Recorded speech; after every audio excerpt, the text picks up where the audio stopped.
How are you, family? I know things have been tough. I know things have been chaotic to say the least, huh? But I do feel like it's been working in your favor, or I do know for sure that it has been working in your favor. Maybe not in the favor of our weaker selves, maybe not in the favor of our former selves, but certainly in the favor of our higher selves. Certainly in the favor of the wealth, the peace, and the abundance that you've always dreamt of. So, does that sound fair that we are exchanging the comforts of misalignment for the discomforts of alignment? Does that sound fair? That we are exchanging people-pleasing and self-sacrifice with the chaos of learning our wants and needs? That sounds fair, right? All right, let's get a tarot reading for you, and maybe we'll pull some oracle cards as well. So, on the bottom of the deck, I have the Page of Wands upright. It's speaking about new exercises as well as new rules and new regulations. You see that? Flag on the play. Page of Wands can be helpful when it comes to looking how you'll be living life now.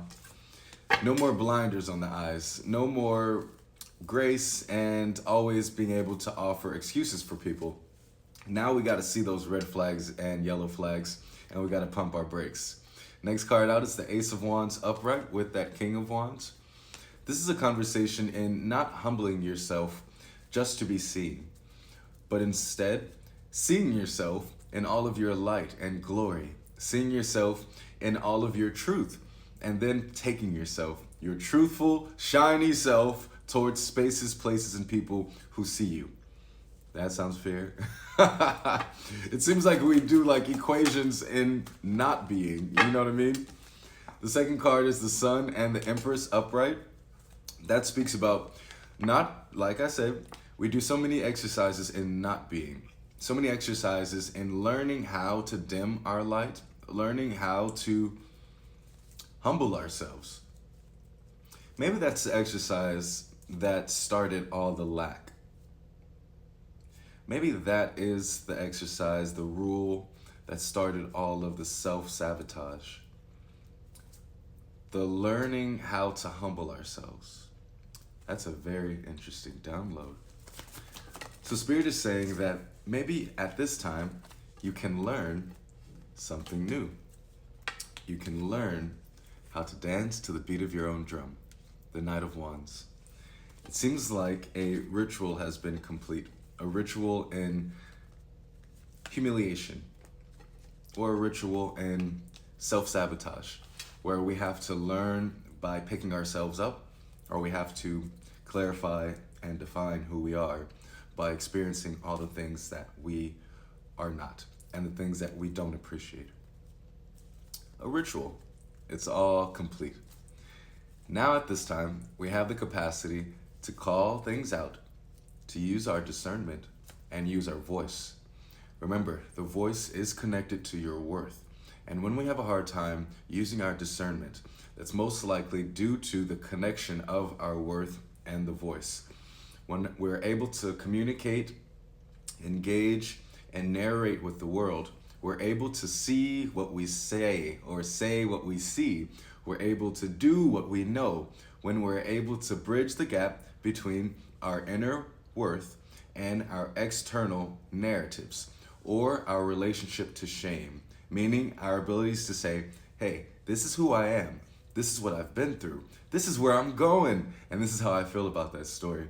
That closes the gap from any spaces of weakness and creates the story of congruency, where things make sense, Congruency. Congruency. Maybe your life is calling for congruency. Nine of Wands in reverse. And that's a beautiful thing.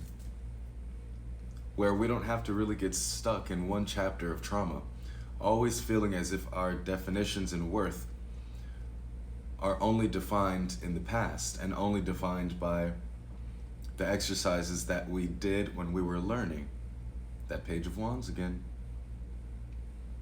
New exercises are forming in your life, and Spirit is asking for you to quantify your worth in the future. As you now have a different knowing and a different capacity of doing.